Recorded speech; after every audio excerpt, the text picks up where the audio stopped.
Avant de commencer, rassurez-vous que vous vous êtes déjà abonné à notre chaîne Kadiombo TV. Et n'oubliez pas de cliquer sur la cloche des notifications et de commenter nos vidéos. Merci.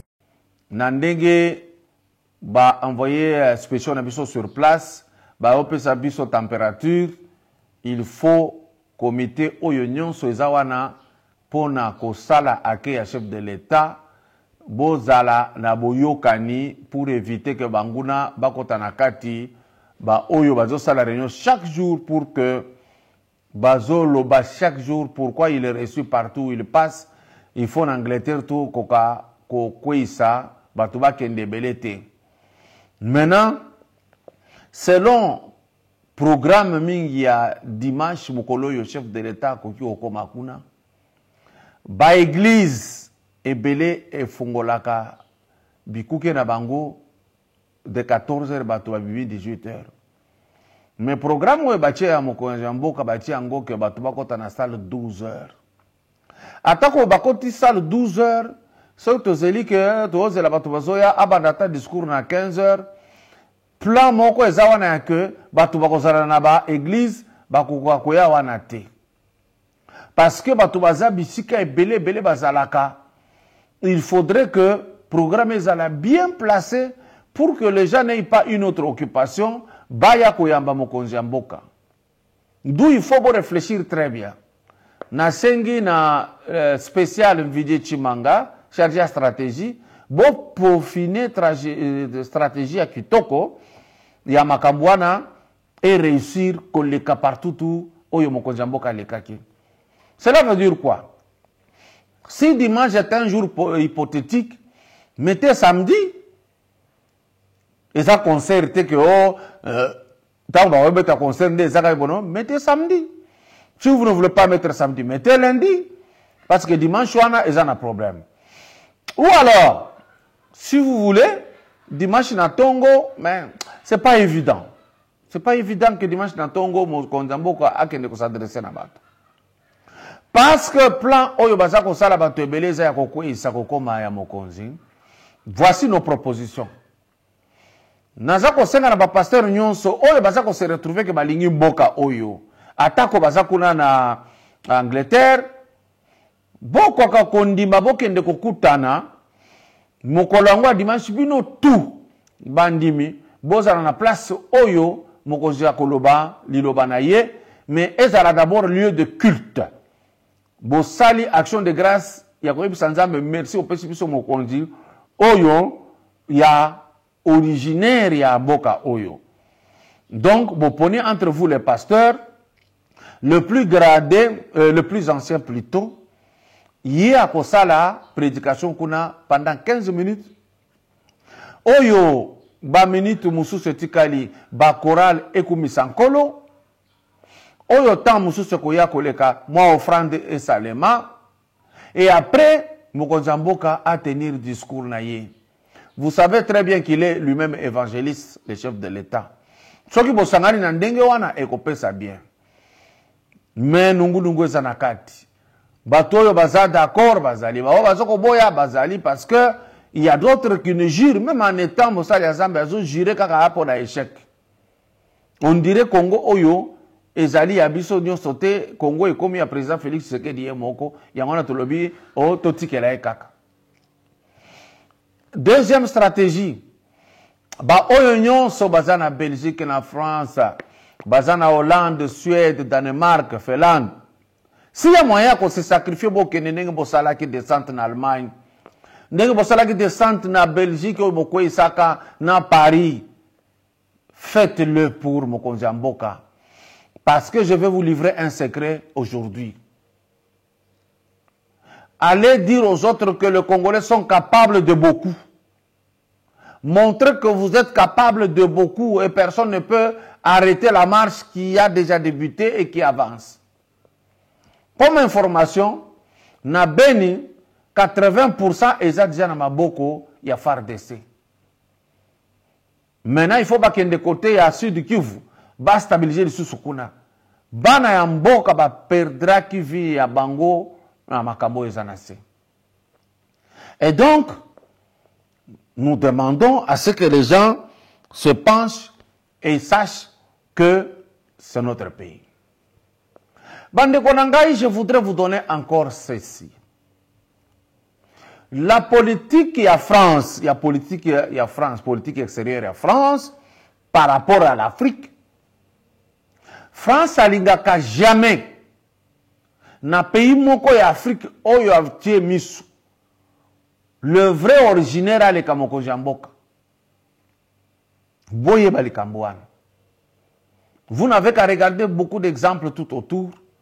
Balingaka te, la France n'aime pas. Talaka ndinga sacrifié qui Côte d'Ivoire en plaçant Ouattara à Longoli Bagbo. Tala na Mali makamazo sala. Et donc, ce n'est pas pour rien que France azalaki ko aider la Mouka. Na batutu bayaki proche à la Mouka, soki bolandeli bango origine na bango eza douteuse. France azalaki sûr que le corps n'a eu bateau et belé bazana bolingo mboka wana te parce que ce n'est pas leur pays. Na robeta na bango ku RDC ko koma yango na kosakana nango siko kitoko. Menzambe ya bakoko na biso. Na ba prophète nyonso ya minene otoyebi. Baboya ki eloko wana. Baboya ki eloko wana yeko sala que Félix a eko bima bazo comprendre te. Tire le France a ko comprendre te. Or, azalaki ko croire kaka que aza makasi. Nzambe yeko boma eloko moko amunene na Notre-Dame ezikaki. Nakangi parenthèse. Bande konangai nazali akokamwa makasi. Na likambo toujours oyo namoni batu mususu bakomi kolobela balkanisation. E utaki na monoko ya mbongo, lelo komi na monoko ya FCC. Qui se ressemble, s'assemble. Na minute oyo FCC bakomi sikoyo koyokana basolola makambo etali Église catholique baza kolanda ambongo akoka ko effacer souvenir nyonso de kakikala. Ici je réponds en même temps à tous ceux-là qui me disent n'attaquez pas l'Église catholique. Mais tango bozo mona ke bazo kolanda ambongo po bazongisa amitié wana, il faut Église telema. Ce que telemite boza ba complice. Et puis Mwilanya zoloba il faut toujours sa relation à l'Église catholique.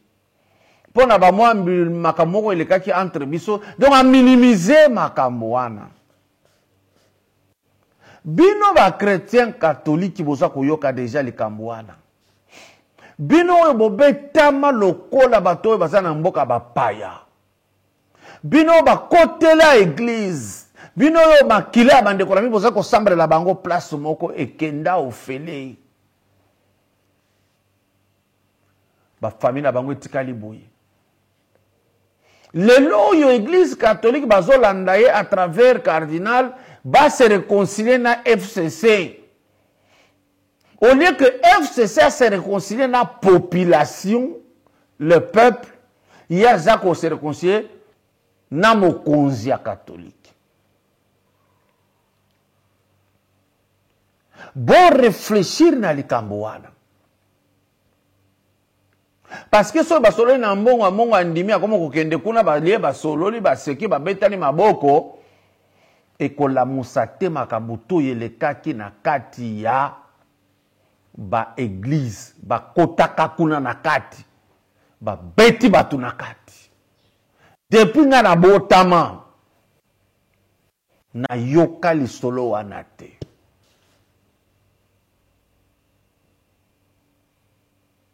Na yoka lisolo wana te que ba kotaki na église Mobutu akota te.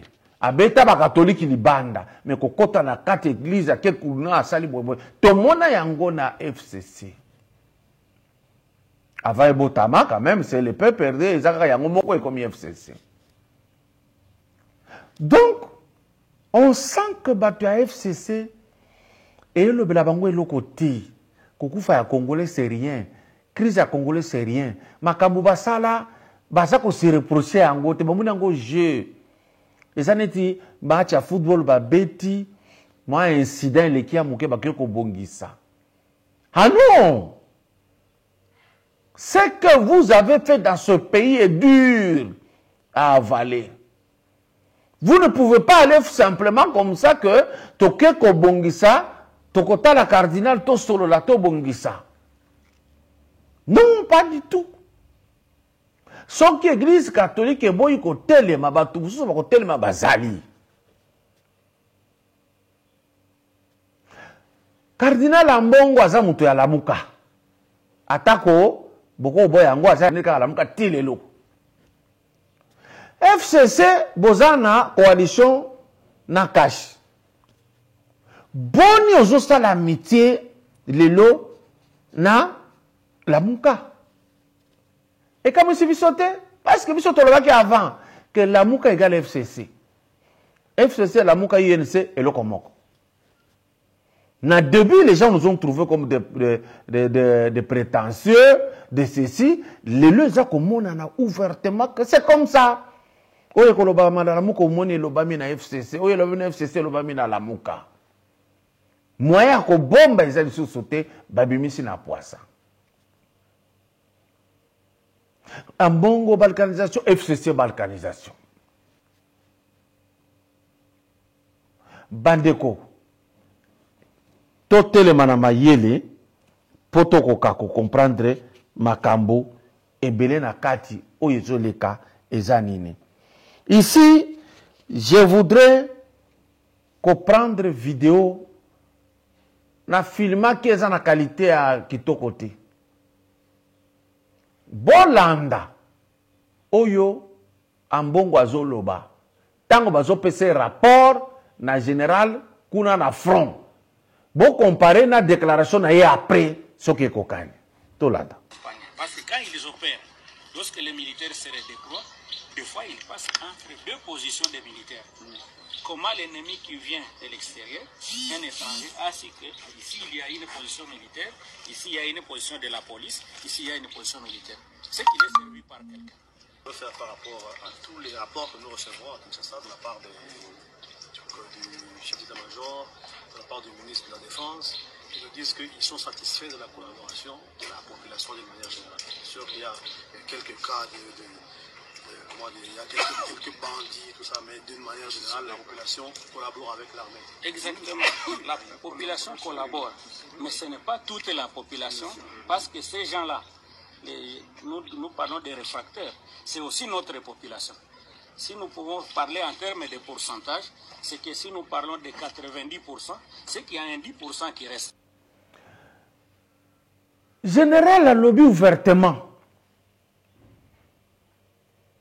que makambo nyonso zotambola bien à 90%. Mais na 10% wana ezaka ba congolais bango moko. Nde baza ko sala mobulu wana toza posa na bango bazonga po bitumba esila. Batangi te que na 10% ezali ba étranger. Mais na déclaration ya Ambongo Ye lobby azana mawaya komona o eleki na Beni amona ki ba village nyonso bazako bato bakimi bato ya sika ba étranger ba ya kofanda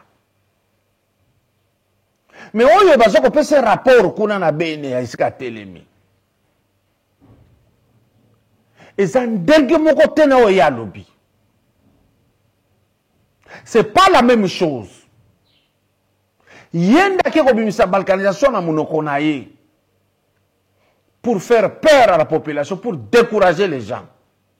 Rapport bauti kolanda bazo pesa, il n'y a pas eu de balkanisation na bouche ya général. Botu na esko balkanisation ya zolo bauti wapi. Pourquoi vous ne lui demandez pas? Parce que yo kendeki, yo kutaki bisika ba village vidé et ba ju ba to yasika ba koti ba Rwandais ba Ougandais ba rani ba ye kokota. A filma kite bango negeni. Pour dire voilà la preuve, je viens de là. Et ce qui a à se dire, comment lobi nengwana, c'est qu'à kota qui a sali na ba mes na ba to yasika ba yaki ba ndimi payer. C'est pour vous dire que vous qui nous faites des remarques, Bozarabato, nous on ne ment pas. Nous on sait analyser. Bouti kolanda vidéo que ba yebisaki ambongo teke awa ba étranger nde basi ba kangi awa. Faux. Il parle avec un kuna. Et il vous dit ici que ba comme ko balkaniser ba village ba tuwazate ba étranger de ba yekozwa ba place na bango. Il parle de repeuplement. Et vous voulez que nous on se taise. Ce n'est pas ça. Et si réellement en bon walingi mboka oyo Nathan oyo ya Afdel ebele bakotaka awa bazalaki ka ba Rwandais bazalaki partout. Pourquoi en bongo na moment na lobaki teke ba balkaniser pays? Parce que na oyo tozolo ba lelo na oyo tomona ki na 98 au moins 98 bakoko lobaki tozaki balkaniser parce que les Rwandais étaient partout au pays. Là, il n'y a pas eu balkanisation. Ce qui toquait, c'est que guerre bandaki le 2 août 1998.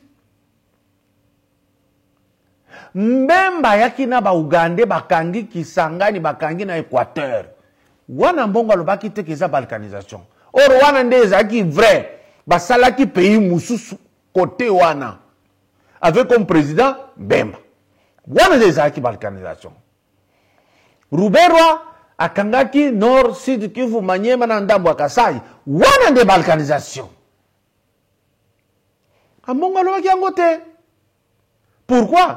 Soko alobaka yango na moment wana kokaki kozala contraint obligé ya kolobaka Mbemba a balkaniser pays na ba étranger ougandais. Mais lokola ndeko na Mbemba ba koli ne place moko asala ki likambwana na ba étranger kotisake bango partout ya kokaki kolobati ba fait oyo dezo sala que il n'a aucune bonne foi.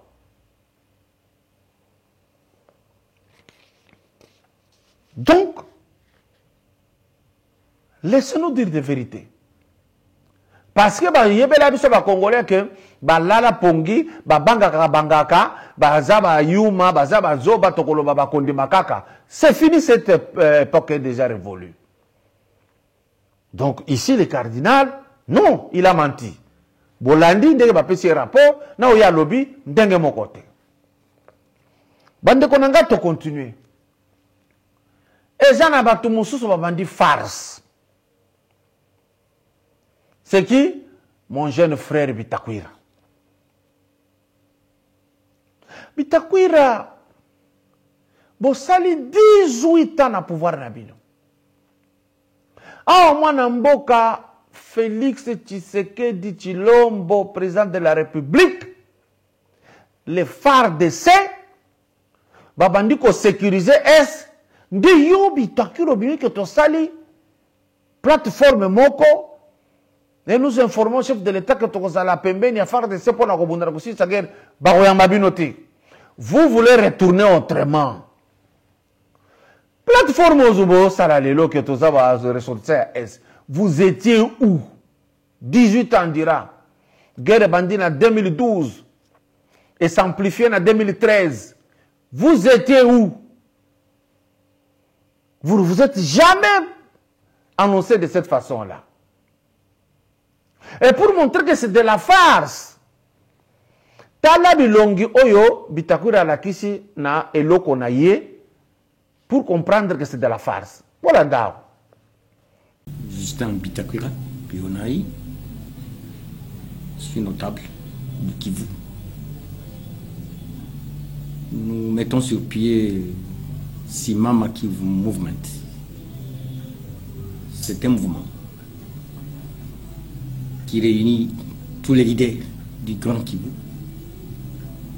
hommes comme femmes, jeunes garçons comme jeunes filles, pour qu'aucun millimètre carré de notre pays ne soit balkanisé. Et quoi qu'il en coûte, nous nous lèvons comme un seul homme, comme une seule femme, pour défendre les intérêts de l'Est du pays en général et du camp Kivu en particulier. Est-ce que vous avez un message elongi Ntambwe Mwamba qui écoute président du Sénat une forte et bonne position? Est-ce que quand Ntambwe Mwamba a déclaré que nous sommes contre rien du tout? Est-ce que na Ibanjo Yobitakuri à la question bomoni bati lukwebu? Est-ce que bomoni mwilani akuna na kati azolo bake non il faut to sala boy balongo bana boy? Est-ce que bomoni banzekuye kuna na kati? Est-ce que bomoni banyamukabu kuna na kati? Est-ce que bomoni bashisambo kuna na kati? Est-ce que bomoni bapaluku kuna na kati? Il n'y en a pas. Parce que ça n'a jamais été leur préoccupation. Parce que baoumeli na bokonzi bazaki na armée na maboko na bango, police mongo tout. Ils n'ont pas réussi à gagner un seul ADF Nalou. Ils n'ont pas réussi à tuer même les interamoués de FDLR. Rien du tout. Bitakwira tika distraction wana. Il faut te reprocher et dire que j'ai dit une bêtise aux gens. Il faut qu'on commence à douter de vous. Ce n'est pas maintenant que vous voulez dire. Le Koutanyo son que nous aussi, quand on est venu, c'est quand on a réussi la guerre, pour le BAF, c'est ça, la Kamsala. Bon, ça l'a caté. Cessez de faire des déclarations, ne venez même pas aux rescousse. Parce qu'on montre déjà votre mauvaise volonté. Oui, le ministre va bloquer comme il s'en bongo pour que sala misala bonaboye. Vous êtes restés les mêmes. Diable, ce que l'ongoli combat les chiffres comme à Belzébout. Ce que l'ongoli Belzébout à comme à Satan. Ce que l'ongoli Satan à comme à démon. Ce que bah comme on est à ça ne change rien. Ça c'est de la farce pure et simple.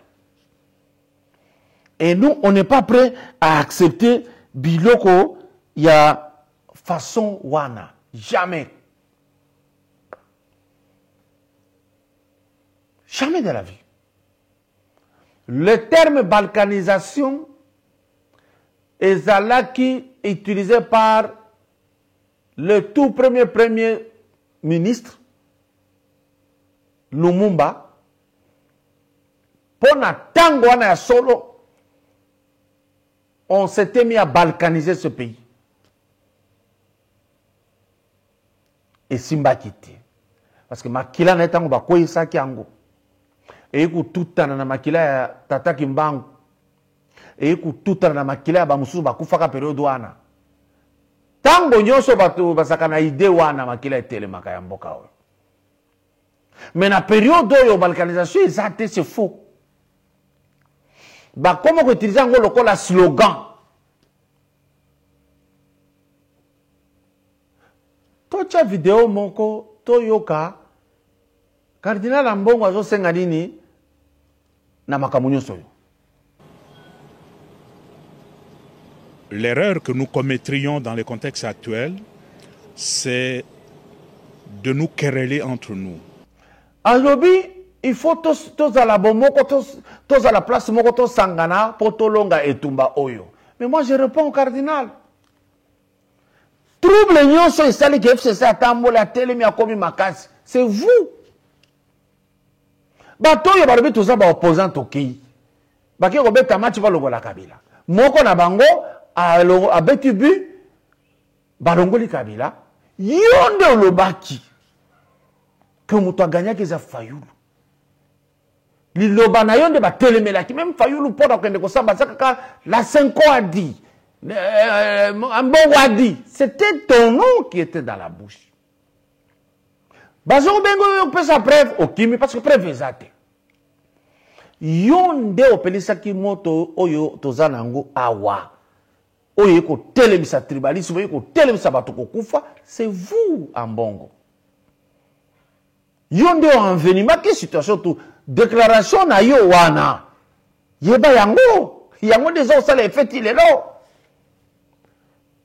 Moi Mboka président Félix alakisho bolingo aye na Italie andimi basala yo cardinal basali yo cardinal longwe na voyage akomi na 4h du matin 11h aye na messe na yo na stade asali yo pe geste à honorer yo et humanité chasser le naturel revient au galop ozongisi sentiment oyo ozalaka nango oyo inaye parce que mbemba ndeko na yo ainaye directement yo pe inaye ozo sexe lukuta obandi baramoko bimisi trouble mususu balkanisation obimisa ka trouble ya liboso vérité désir obimisi trouble ya mibale balkanisation.